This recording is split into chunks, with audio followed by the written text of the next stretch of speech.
할렐루야.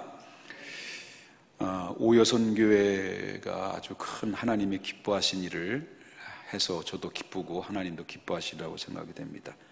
13번째 맞이하는 전도서 계속해서 말씀을 증거하는데요, 우리는 지난 시간에 하나님의 말씀을 통해서 여러분 말씀이 생각나시는지 모르겠습니다만은 제목이라도 한번 생각해 보자는 거죠. 아름다운 황혼이라고 하는 제목을 가지고 함께 말씀을 나눴습니다. 속절없이 늙어버린 한 노인이 쓸쓸한 자기 인생을 바라보면서 탄식하다가 왜 그렇게 내가 되었는지, 왜 내가 이런 인생으로 정말 외롭고 쓸쓸하고 고독한 그런 가운데 인생의 저녁 노을에 차디찬 겨울을 바라봐야 되는지 자신을 돌아보니 너무나도 후회스럽고 한탄스러웠다라고 하는 것이죠. 지금까지 모두가 하나님의 모든 것들을 하나님이 주셨는데 마치 내가 다 한 것처럼 집착하고 돈에 대한 집착, 명예에 대한 집착, 부에 대한 집착, 이런 집착을 하다 보니 다른 사람들을 내다볼 수 없었고 다른 사람 돌아보지 못하다 보니 결국 내가 인생의 마지막 종착역에 와 보니까 바로 내가 한 것은 아무것도 없고 재물만 탐욕에 사로잡혔던 나의 인생은 그냥 헛된 바람을 잡는 허무한 것뿐이었다라고 그렇게 고백을 합니다. 그래서 그때부터 이제 남은 인생을 사랑하고 베풀며 살기를 작정하고, 그리고 하나님 안에서 영원한 하나님의 나라를 다시 보니까 영적인 세계가 보이니까 그때부터 참된 평온이 찾아왔다라고 하는 것입니다. 재물욕과 명예욕과 그리고 또한 부의 욕에 사로잡히다 보니 눈이 어두우다 보니까 해 위에 계신 살아계신 하나님이 안 보였고, 그래서 이 땅에 있는 모든 물질과 그 다음에 부요와 명예만 보고 살아왔으니 내 인생은 너무나도 허비된 인생으로 살아왔다라고 그렇게 후회를 했죠. 자, 오늘 본문에 나오는 말씀은 이렇게, 그렇다면 후회하는 인생을 살아왔던 이 사람을 보면서 이 솔로몬은 이렇게 이야기합니다. 만약에 우리가 이렇게 살았다면 다시는 남은 인생을 후회 없는 인생으로 살려면 우리는 어떻게 살아야 될 것인가? 라는 그런 질문을 솔로몬은 던지고 있습니다. 그리고 오늘 본문의 특징이 바로 뭐냐면 무엇이 무엇보다 낫다라고 하는 그런 말씀들이 계속해서 반복적으로 이렇게 사용하고 있어요. 무엇이 무엇보다 낫다라는 반복적으로 사용하는 이 내용을 보면서 우리 한번 생각해 보자라고 하는 것입니다. 그렇다면 무엇이 무엇보다 낫다라고 하는 것이냐라고 할 때 그 중에 첫 번째는 1절을 한번 보겠습니다. 1절은 여기 보게 되면 다 같이 한번 보겠습니다. 시작. 좋은 이름이 좋은 기름보다 낫고 죽는 날이 출생하는 날보다 나으며. 자, 여기 보면 1절에 보니까 뭐라고 합니까? 좋은 이름이 나오고 그 다음에 뭐라고 나요? 좋은 기름이 나오죠. 그럼 좋은 이름이 뭐고 좋은 기름이 뭘까요? 여기서 좋은 이름이라고 하는 것은 명예를 말하는 것이고요, 좋은 기름이라는 것은 재물을 말합니다. 이것을 바꿔서 말한다면 바로 좋은 기름보다 좋은 이름이 좋다라는 이 말은 실질적으로 볼 때 무엇이 뭐가 더 무엇인지 우선인지를 한번 보자라고 하는 것입니다. 여러분, 질문을 드리겠습니다. 여러분은 돈이 소중합니까? 명예가 소중합니까? 솔직히 얘기해요. 여러분, 돈이 소중해요? 명예가 소중해요? 예? 뭐 사람마다 다 다르죠. 돈이 좋은 사람도 있고 명예가 좋은 사람도 있지만, 그러나 성경은 뭐가 중요하다고요? 돈보다 명예가 중요하다, 그런 얘기를 해요. 그렇기 때문에 돈이 중요한 것이 아니라, 돈도 중요하죠. 돈이 중요한데 그러나 돈보다 명예가 더 소중하다라고 말을 하고 있다라고 하는 것입니다. 그럼 예를 한번 들어보자라고 하는 거죠. 예를, 자, 요한복음 보자. 요한복음에 누가 나오냐면 뭐 여러 주인공들이 나오지만은 마리아라고 하는 한 여인이 나오죠.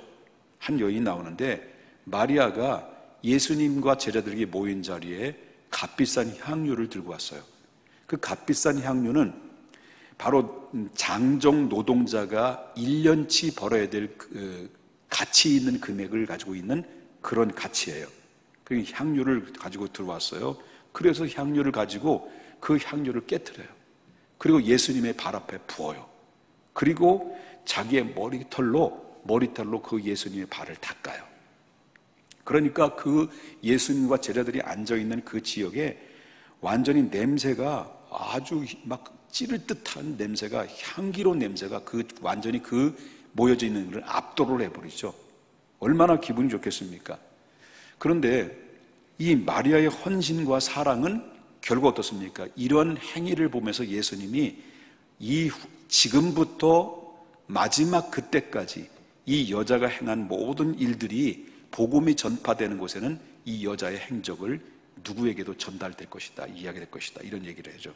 그래서 결국 어떻습니까? 예수님이 말씀하신 대로 그의 사랑과 헌신과 그런 이 향유를 깨뜨렸던 그 모든 아름다운 모습이 수천 년이 지난데도 불구하고 복음이 전파되는 곳이라고 한다면 오늘날까지 제가 지금도 여러분에게 누구의 얘기를 하고 있어요?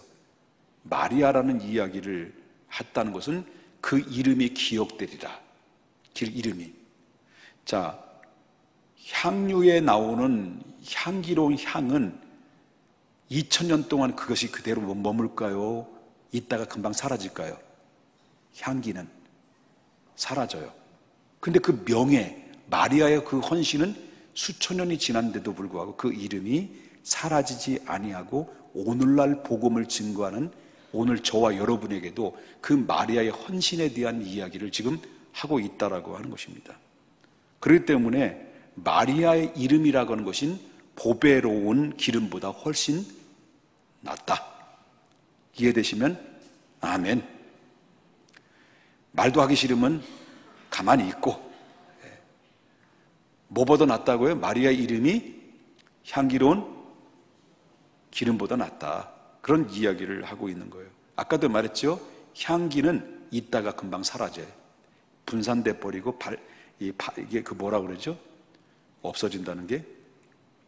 갑자기 째려보니까 잊어버렸어요. 자, 부모와 자식 간에 남길 최고의 유산이 뭐예요? 사람들은 재산이라고 말합니다. 사람들은 재산을 물려주려고 하고 또 자기가 갖고 있는 직업을 대대로 이 자녀들에게 물려주고 싶어 해요.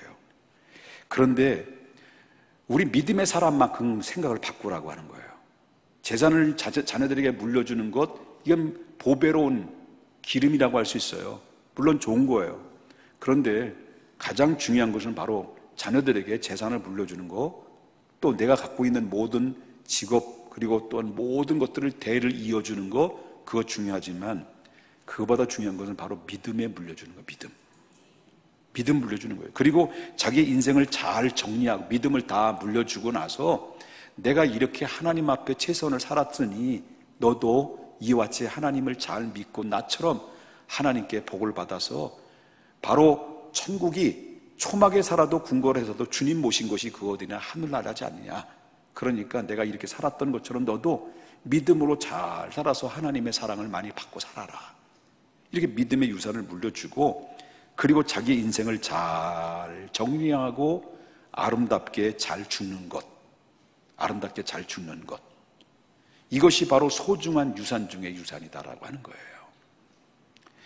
그렇기 때문에 우리는 믿음의 사람들은 가장 중요한 것은 기름보다, 소위 말한다면 아까도 말씀드렸지만 그 좋은 기름보다 내 이름이 어떻게 어떤 모습으로 살았는지를, 그게 굉장히 중요한 의미를 가지고 있다라고 하는 것을 보게 됩니다. 그러면 두 번째는 무엇이 무엇보다 낫다고 말하느냐라고 할 때 이제 1절 중반절부터 보겠습니다. 처음에는 뭐보다 낫다고 그랬습니까? 좋은 이름이 좋은 기름보다 낫다. 이 말의 내용은 좀 이해되셨습니까? 예. 그리고 아까 향은 얼마 있다 증발된다는 거죠. 돈도 재물도 여러분 가지고 있는 게 얼마나 들고 있겠습니까? 얼마나 여러분 재물이 여러분들 얼마나 지킬 수 있겠습니까? 돈으로부터 자유로울 수 없습니다. 그러니까 이름을 잘 남겨야 된다. 내 이름에 부끄럽지 않는 삶을, 책임 있는 삶을 살아야 된다. 그런 얘기를 하고 있는 거예요. 이해되셨죠? 그러면 무엇이 무엇보다 낫다? 두 번째는 뭐냐면, 자, 중반절에 보니까 죽는 날이 뭐보다 낫다는 거예요. 출생하는 날보다 낫다. 이 말을 들으면 죽는 것이 출생하는 것보다 낫다? 이 말 가만히 한번 생각해 보세요. 열 받아요, 안 받아요? 예? 열 받는 게 아니라 열이 뻗치죠. 여러분, 사람이 죽는 것이 출생보다 낫다라고 이 말은 우리가 자칫 잘못하면, 아니 이게 정신이 있는 거야, 없는 거야? 예? 정신이 있는 거야, 없는 거야? 아니, 사람이 태어나는 것이 얼마나 기쁜 일인데, 그런데 어떻게 죽는 것이 출생보다 낫다고 하느냐 라고 이렇게 얘기를 할 수가 있겠죠, 그죠? 그렇다면 성경이 오늘 본문에는 왜 죽는 날이 태어난 날보다 낫다라고 이렇게 말을 하고 있느냐? 그 이유는 뭐냐? 그럴 때 출생은요, 출생은 새로운 인생의 시작을 알리는 것이라고 말한다고 한다면, 그 죽음이라는 것은 한평생 열심히 살다가 모든 수고를 마치고 그 다음에 드디어 그리워했던 주님께로 가는 날이 바로 그렇기 때문에 그렇다는 거예요. 주님의 날에 가는 거예요. 수고했다. 내가 너를 기다렸다. 이리 오너라. 네, 주님께 갑니다. 나 이제 왔으니 내 집을 찾아 주여 나를 받으사 맞아 주소서. 주님이 양팔 벌리고 나를 맞아줄 때, 이게 최고의 인생의 축복이에요. 믿습니까? 이런 죽음이기에 죽는 날에 태어난 날보다 더 중요하다. 오늘은 무슨 얘기냐면, 아침부터 좋은 얘기를 하는 게 아니에요. 죽는 얘기를 좀 많이 할게요. 우리 한번 잘 죽으십시다. 그냥 설교 듣고 잘 죽자, 이 마음 가지고 단단히 복 받자, 이런 소리 들을 각오하지 마시고요, 잘 죽자. 여러분 알다시피 이화여대 그 총장이었던 김한란 박사가 인생을 다 살고 마무리를 하면서 이제 임종을 앞에 있을 때 제자들이 둘러 앉아가지고 막 울고 있는 거예요. 그런데 이 김만란 박사님이 나를 위해서 울지 마라. 나는 나가 죽는다고 울지 마라. 그래 울지 말고 울음 대신 나를 위해서 찬송가를 좀 불러달라. 그 찬송가는 하늘 가는 맑은 길이. 그 찬송가를 불러줘라. 그런 숨을 껄떡껄떡거리면서 제자들에게 요청을 합니다.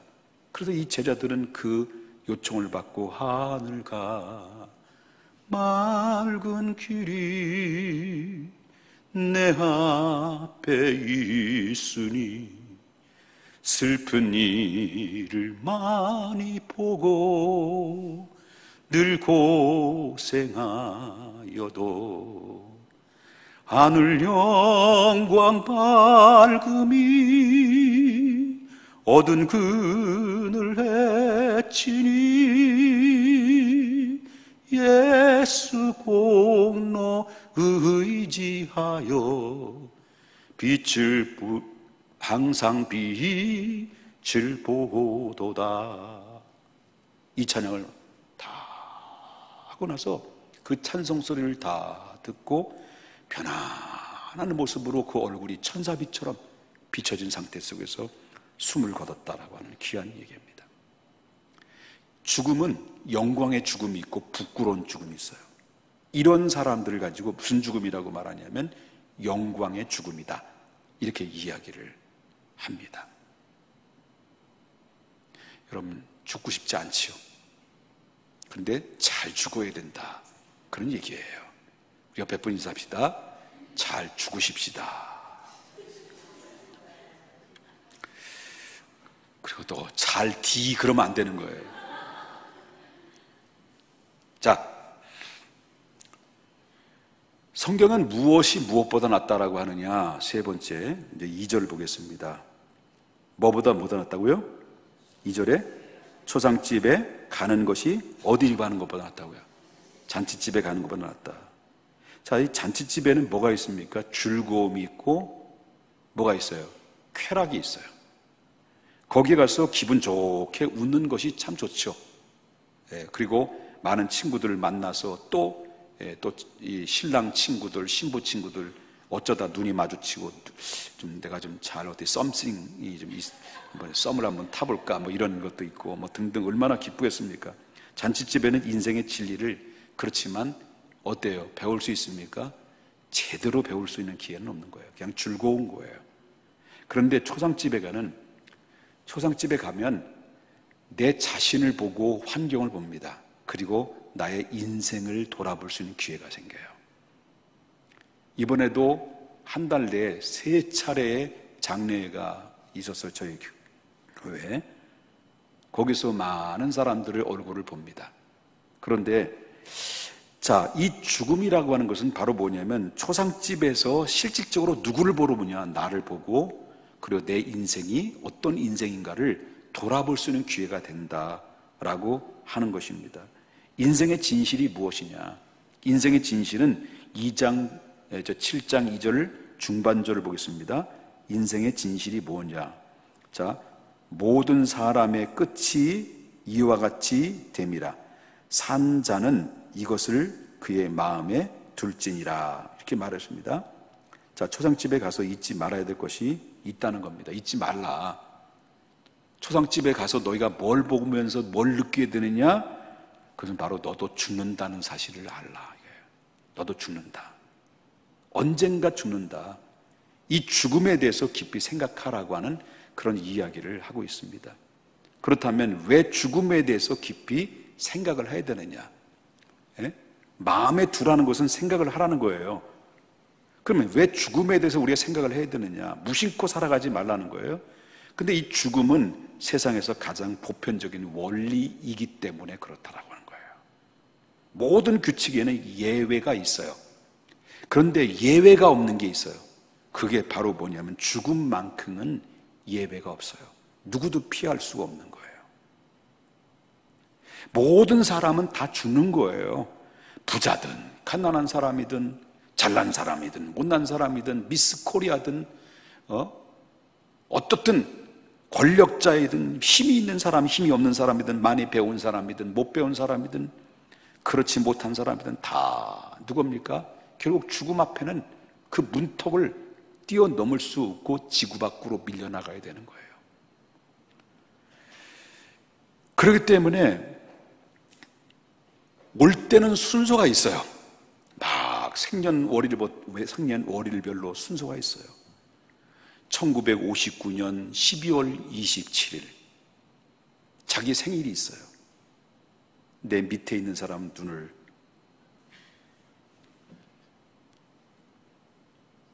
순서가 있는 거예요. 그런데 젊은 친구들 잘 들어요. 갈 때는 순서가 없던 거예요. 출생은 순서가 있지만 죽음은 순서가 없어요. 이게 우리의 문제라고 하는 것입니다. 그렇기 때문에 근데 사람들은 뭐예요? 사람들은 죽음에 대해서 생각하지 않아요. 누가 죽었다면 어떤 특별한 사건을 만났기 때문에 그렇다라고 생각하지만 그러나 심지어 죽음이라는 말만 들어도 아주 싫어하고 무서워하고 떱니다. 그러나 죽음은 우리의 모두의 일이고 바로 누구입니까? 나의 일이라는 것을 잊어서는 안 된다는 거예요. 그러므로 우리는 죽음에 대해서 깊이 생각해 봐야 된다는 거죠. 왜 죽음에 대해서 깊이 생각해야 됩니까? 두 번째는 죽음은 우리가 살아온 인생의 결론이기 때문에 그렇습니다. 점점 얼굴이 굳어가고 있습니다. 죽음은 우리의 뭐라 했습니까? 살아온 인생의 결론이다. 죽음을 통해서 그 사람의 인생이 뭐 됩니까? 결산이 되고 평가를 받게 돼요. 살아있을 땐 자꾸 평가를 못 받아요, 제대로. 근데 그 사람이 어떻게 죽느냐에 따라서 그 사람의 가치가 달라지는데 잘 살았던 못 살았던 정말 나라를 위해서 죽으면 그 사람을 뭐라고 말하냐면 순국 열사다라고 이렇게 얘기해요. 그리고 잘 살았던 못 살았던 이 사람이 나라를 위해서 살다가 죽으면 순국 열사라고 말한다면 그래 돈만 사랑하다가 죽은 사람은 뭐라 그래요? 수전노라고 그래요. 그리고 교회 다니면서 신앙을 지키기 위해서 주님을 위해서 죽으면 그걸 뭐라고 그래요? 순교자라고 얘기해요. 내가 어떻게 태어났고 어떻게 자란 것보다도 더 중요한 것은 앞으로 어떻게 죽느냐.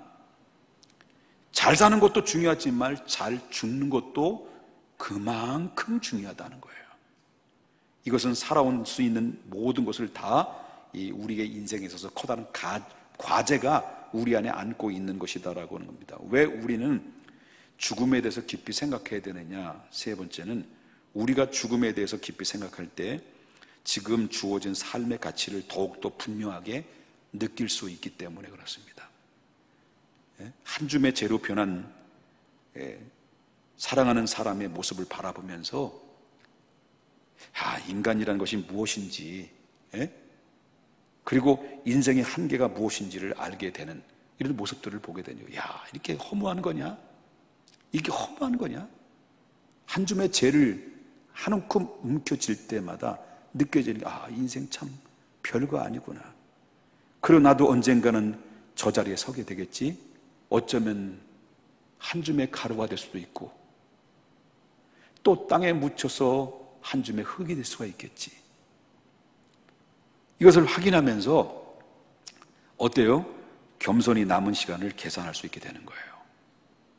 그러므로 죽음을 생각해야 됩니다. 결국은 이것은 후회 없는 인생을 살기 위함이기 때문에 죽음을 생각하라, 그런 얘기였습니다. 그렇다면 이 말을 들으면 기분이 어떨까요? 그럼 날마다 슬픈 얼굴로 살라는 건가? 아니면 염세주의로 그냥 살라는 것인가? 아닙니다. 이걸 철학적으로 좀 문자 써서 말한다고 한다면 먼 미래를 보라. 먼 미래를 보라. 내 인생의 끝날 즉 마지막 지점을 생각하라고 하는 그런 의미를 가지고 있다라고 하는 거예요. 왜 그날을 의식해야 됩니까? 그날을 의식하는 이유가 뭡니까? 죽음은 죽음으로 끝나는 것이 아니기 때문이에요. 제가 이걸 얘기하려고 한 거예요, 여태까지. 죽음은 죽음으로 끝난다면 얼마나 좋겠습니까마는 죽음은 죽음으로 끝나는 것이 아닙니다. 죽음으로 모든 것이 끝난다고 한다면 내가 하고 싶은 대로 막 살고 죄 짓고 싶은데 죄 짓고 쾌락으로 즐기고 싶으면 죽는 거지 뭐. 근데 왜냐하면 바로 이것이 죽음에서 죽음으로 끝나고 만다고 한다면 가장 이 교회, 평택중앙교회에서 가장 불쌍한 사람이 누굴까요?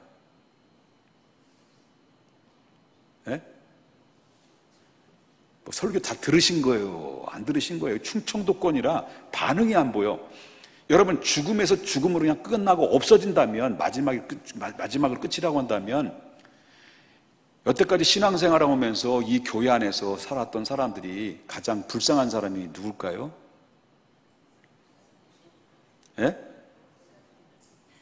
저는 놀기를 좋아가지고요. 놀러 다니는 잘하지요.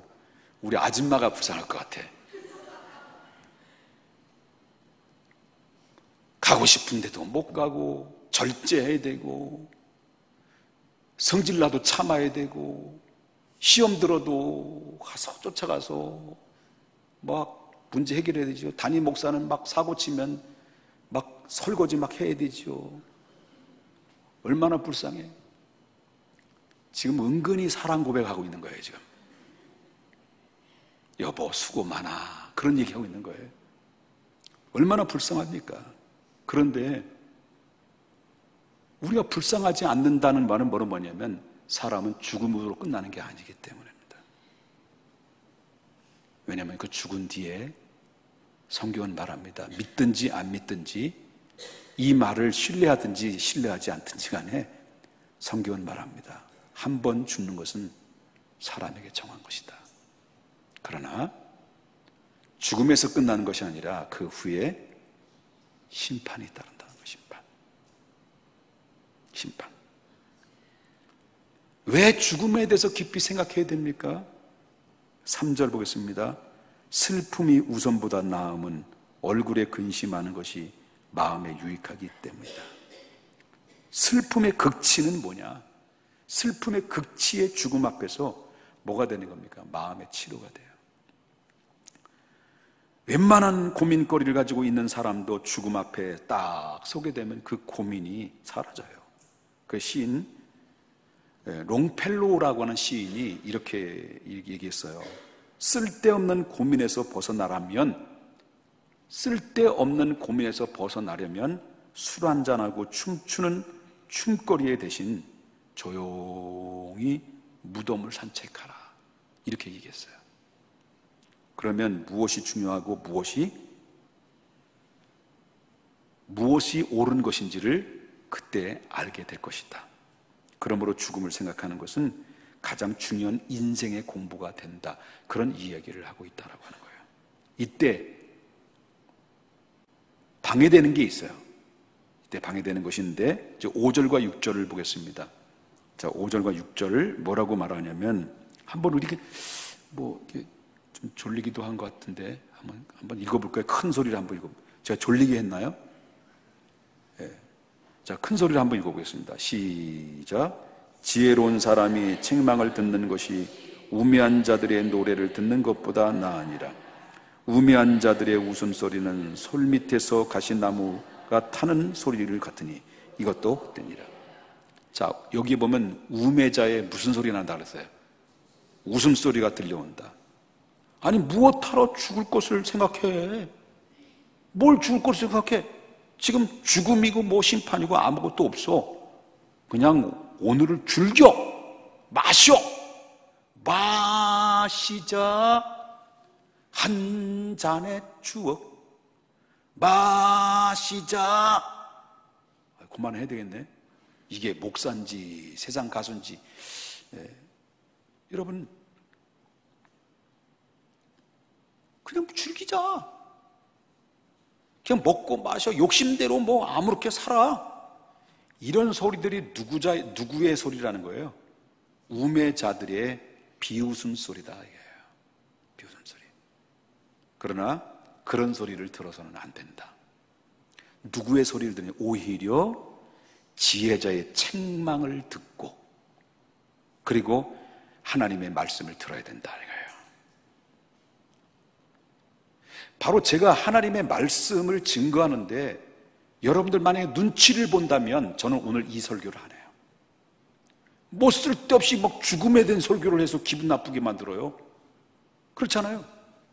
그런데 사람의 눈치를 보고 설교한다면 그 사람의 설교자는 그 사람 안에, 설교자 안에 하나님이 떠난 거예요. 중요한 것은 바로 우매자의 웃음소리보다도 듣기 싫어도 지혜자의 책망의 말씀을 듣고 하나님의 말씀을 들어야 그 영혼이 사는 거예요. 영혼이 사는 거예요. 그걸 얘기하는 거예요. 그러려면 어떻게 해야 됩니까? 인내. 9절. 급한 마음으로 노를 바라지 마라. 노는 우매자들의 품에 머무릅니다. 기분 나쁘다고, 상황이 어렵다고 잘하다가 때려쳐 버려라 막 포기한다면 안 된다는 거죠. 그렇다면 옛날에 좋았는데, 그때가 좋았는데, 이렇게 옛날만 생각해서도 안 된다. 10절의 그 이유는 옛날이 오늘보다 나은 것이 어찌미냐 하지 마라. 이렇게 묻는 것은 지혜가 아니니라. 어차피 인생은 늙게 될 것이고, 그리고 늙으면 죽게 될 것입니다. 그리고 죽으면 늙습니다. 유머를 사용한 건데, 그러므로 미래를 바라봐야 된다는 거예요. 미래. 그리고 남은 인생을 생각해야 된다는 거죠. 그래서 모세는 이렇게 얘기해요. 모세는 뭐라고 말하냐면 시편 90편에서 우리에게 날 계수하는 지혜를 주옵소서. 날 계수하는 지혜. 여러분, 내가 사랑하는 사람들 언제라도 훌쩍 떠날 수가 있습니다. 이대로 떠나도 되겠는가 하는 겁니다. 이대로 보내서는 안 되는 것이겠죠. 그 사람을 사랑하지 않았다고 한다면 그것은 한평생 가장 큰 상처로 남게 될 것이고요. 그러므로 사랑하며 살아야 됩니다. 지금까지 미워하며 살았습니까? 그리고 그냥 저 인간은 없어졌으면 좋겠다라고 생각을 했습니까? 오늘이라도 내 손에서 영원히 떠날 수 있을 수 있습니다. 그렇게 말대로 하면. 그러므로 기회가 있을 때 더욱더 내가 살아 숨쉬는 날 그날 때까지 사랑하고 그리고 하나님 앞에 영광 돌려야 됩니다. 지금까지 내 과거가 슬펐습니까? 그리고 후회가 많은 삶을 살아왔습니까? 그렇다면 다 잊어버려야 됩니다. 마지막에 우는 자가 가장 최후의 승자인 것입니다. 스포츠는 역전승이라는 게 있습니다. 경기 중에 엎치락뒤치락 하다가 점수를 내줍니다. 실수도 합니다. 넘어지기도 합니다. 낙심도 합니다.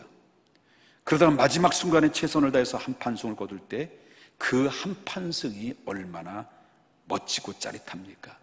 인생도 그렇습니다. 어떻게 살아왔든지, 지금까지 어떻게 실패된 삶을 살아왔든지 그게 중요한 것이 아니라 앞으로 더 중요합니다. 내가 어떻게 살아야지를. 어떻게 성도답게 살고 성도답게 죽을 수 있습니까? 그리고 어떻게 하나님 앞에 가고 마지막 최후의 승자인 자리에 하나님의 보좌 앞에 내가 섰을 때 주님 앞에 설 수 있을까요? 여러분, 우리 모두 사는 과정도 중요하지만 앞으로 남은 인생을 저 높은 곳을 향하여 한 발 한 발 딛고 일어서고 그리고 소망 중에 우리 승리자가 다 될 수 있기를 주님의 이름으로 축복합니다. 그래서 나의 선한 싸움을 다 싸우고 나의 달려갈 길을 마치고 믿음을 지켰으니 그 이후로는 나를 위해서 의의 면류관이 기다리고 있다라고 바울이 자신 있게 자기 죽음을 내다보면서 마지막 결론에 선포를 합니다. 그리고 이 의의 면류관은 나와 동일한 소망을 가진 자의 것이다. 이게 승리자의 최후의 깃발을 꽂는 자다라고 하는 것입니다. 이 땅에서 잘 살고 못 사는 게 중요한 것이 아니라 마지막 인생의 결론을 잘 내는 사람이 중요한 것이고, 그러기 위해서는 여러분 마지막 인생의 결론을 잘 내기 위해서는 그저 돈, 그저 재물, 그저 명예 위에 살지 말고 이제 나를 위해서가 아니라 너를 위해서, 그리고 베풀고 사랑하고 그리고 성도들을 위해서 기도하고 그리고 주의 나라와 그의 의를 구하고 하나님의 영광, 하나님의 기쁨이 되는 일에 여러분 많이 쓰임받을 수 있기를 바랍니다. 그래서 인생의 겨울에, 인생의 저녁 노을에 마지막 종착역에 있을 때 하나님 의의 면류관의 깃발을 꽂고 그때 그분을 한번 만나보십시다. 그분이 누굽니까? 나는 그분을 만나고 싶습니다. 그 바울 선생님을 만나고 싶습니다. 우리 그렇게 살기를 주님의 이름으로 축복합니다. 기도합니다.